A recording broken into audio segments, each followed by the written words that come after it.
The 5.7, or technically 5.6 Abyss is here, and in this video guide, I'm going to walk you through how to easily clear all the bosses and mobs, chamber by chamber, side by side, and easily get 36 stars. First, let's talk about Abyss Blessings and which characters can use them. For the Leyline Disorder, first half, when characters have 0 energy, they gain 75% damage percent.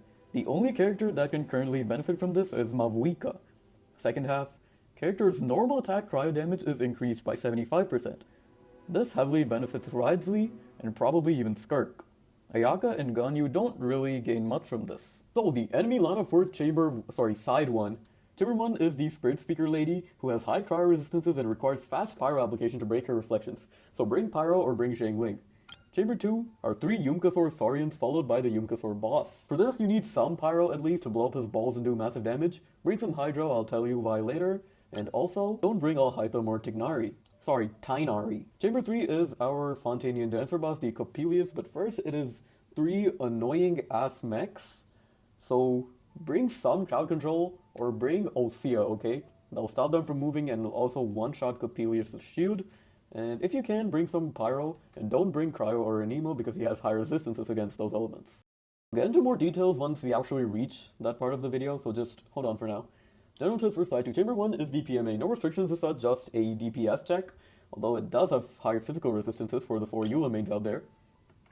Chamber 2 you'll face an Electro Abyss Lector followed by the Millennial Pearl Seahorse. This is a big Electro shield check, so bring fast Dendro or Cryo or Pyro. Don't bring Electro, I'll tell you which characters are good when we get there. Chamber 3 you'll face the new Automaton. This is basically a bring Cryo DPS or get fucked type of boss, so if you have a freeze team, especially with a Scoffio, definitely run it. If not, bring not 1, but 2 different Cryo off-fielders. Or bring an Atlan DPS like Kanichi Burning or Mualani or Chaska along with rest shredders like Kazuha or Jalonen maybe.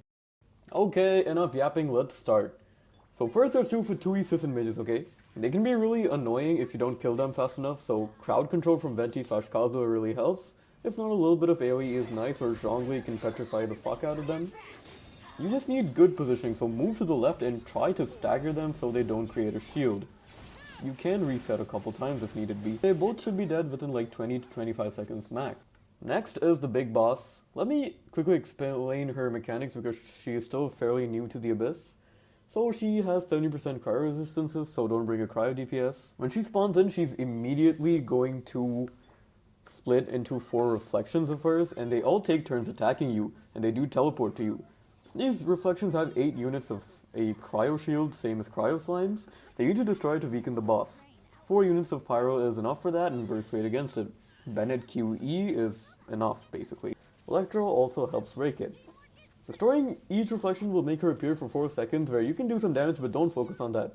Break all the reflections first, which will paralyze her for 14 seconds and reduce all her resistances by 40. Then you have like 30 to 40 seconds to kill her before she splits again, and if you aren't able to kill her before that, your characters are not strong enough. There are a couple ways to destroy all the reflections shields. And plus Xiangling. Xiangling has no ICD on her Pyronado, and along with Goba, she's basically the best character in the entire game against this boss, and she shouldn't really have that many problems breaking it. You can also hit 2 reflections at once, making your destruction faster. Next is a character from the Night Kingdom, aka Auroron or Setlali. They can screenshot one of the reflections, which should mobilize all of them for 30 seconds and delete 25% of their ward or shield, whatever the hell you call it. Now, get your Bennett or Power DPS out there and destroy them. No, you don't need Bennett. Auroron alone using charge attacks can destroy all the reflections within like 20-25 seconds max. Which sounds like a lot, but this can actually work if you bring a very strong DPS like Neuvillette. I cleared easily enough using Neuvillette, Furina, Kazuha, and Auroron. Number 3 is Sunfire Jean, plus Bennett, of course. This is an amazing way to get a lot of pyro application and break all the reflections in like 10 seconds max. Stand in your circle, Bennett burst, then Jean burst, and bang. Everyone is gonna teleport to you, and the second they do, they're gonna die. You could try something like Raiden or Chlorand, Farina, Jean, and Bennett. Lastly, you can use a Chevreuse overloaded team with some pyro off-fielders or on-fielders, and Chevreuse herself is actually really good at breaking these reflections. Moika can easily spin around on her bike and hit everything, while Arlecchino can cover a lot of distance through her charge attacks and also build up Bond of Life. Next up is the Perpetual Mechanical Hooray, who just never leaves the Abyss apparently. There's two Ruin Guards over here, just kill them, they're single target, it's pretty easy. And this is a boss y'all are already familiar with. No elemental restrictions as such, except physical, so just beat the shit out of it, okay? Once you get it to around 70% HP, or after 50 seconds or so, it'll start to split up. You can use this time to refill some of your energy and go after the Ruin device that has a ring around it. If you want more details on how to masterfully bait the Ruin things near to the PMA for a faster clear time, or if you're playing Circle Impact, then check out the description below. It's not really necessary though. Once it's weakened, the PMA will be unable to move, will have minus 50% resistances, and it should be easy to kill, like 10 to 15 seconds. And this is just a DPS check. If you're struggling with it, advice would be to not play a Bennett team and to be sure to reset your rotation. Now we're at Chamber 2. This starts off with 3 small Yumkasaurs, which is a warm-up for the big Yumkasaur boss who has 5 million HP.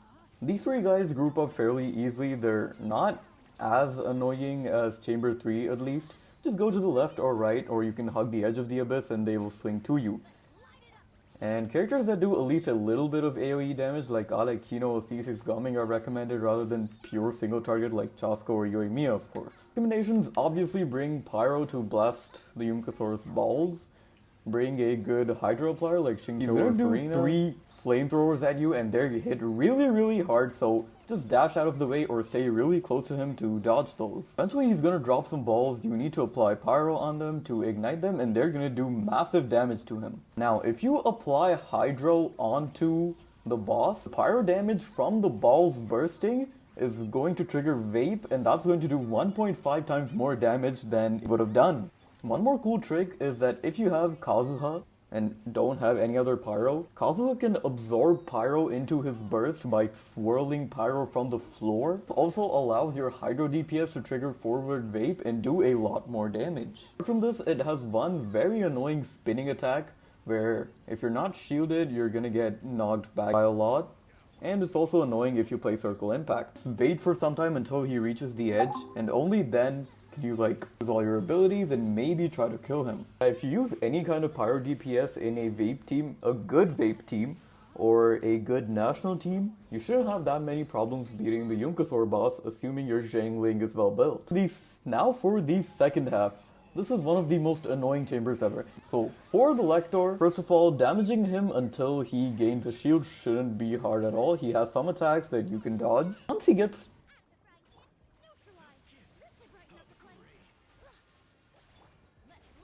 to his shield face, it's gonna be a little bit tricky. He's going to throw his balls outward. Be sure to dodge this or iframe it, otherwise your entire team's energy is gonna go bye-bye. Also, dodge these balls that he throws from the top of his head to avoid the same result. Just dash away.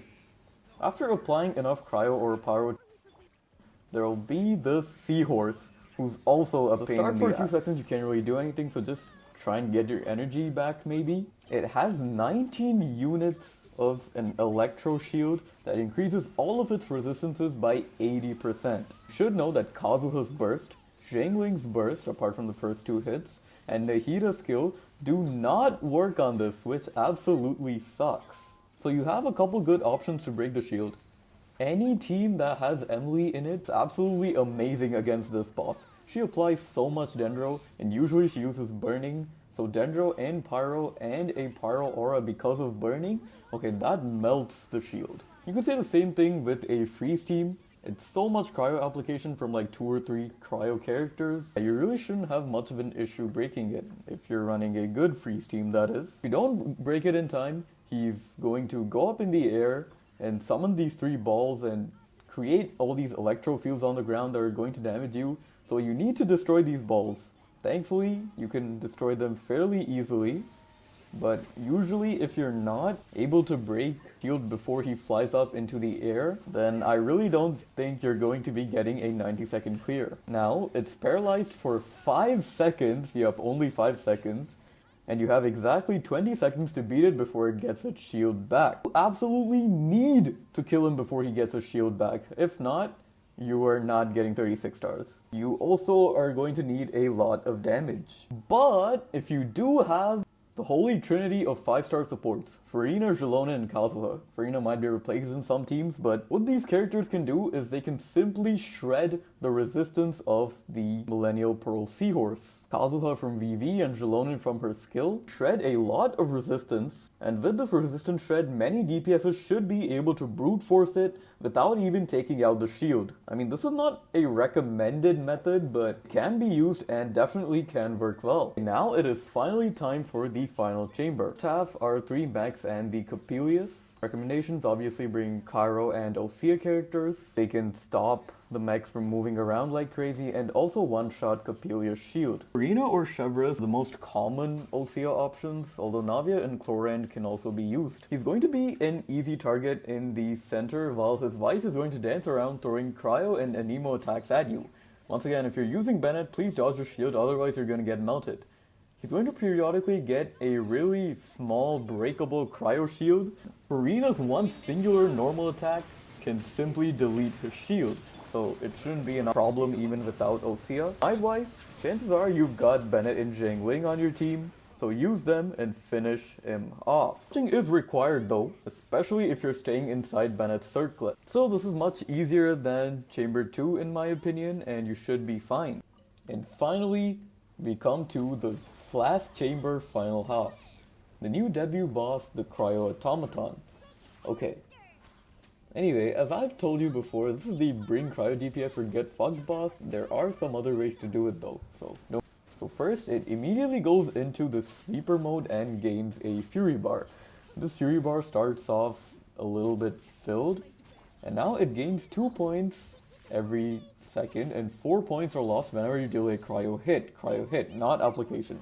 Your goal, stop the bar from filling up by applying a lot of cryo. You need 1 cryo hit at least every 8 seconds. If you don't apply any cryo, the Fury Bar is going to continue filling, attacks are going to get a lot stronger and a lot faster, and its resistance is 210%. At the very least, you're going to need at least 1 cryo main DPS like Ayaka, Ganyu, or Raidsli. Or if you want to run a Pyro Melting, you're going to need 2 off-fielders like Citlali, Rosaria, Lila, and even Diona. Azula can also work as a cryo off-fielder. You'll see soon. Anyway, when you stop the Fury Bar from filling, it has minus 40 cryo resistance and 0% resistance to all other elements. So as you can see, an Ayaka freeze team absolutely shreds the shit out of this boss. This probably explains why Escoffier has such a high usage rate this abyss. So one more mechanic it has, if it detects a lot of Night Soul, go into this Night Soul resistance mode where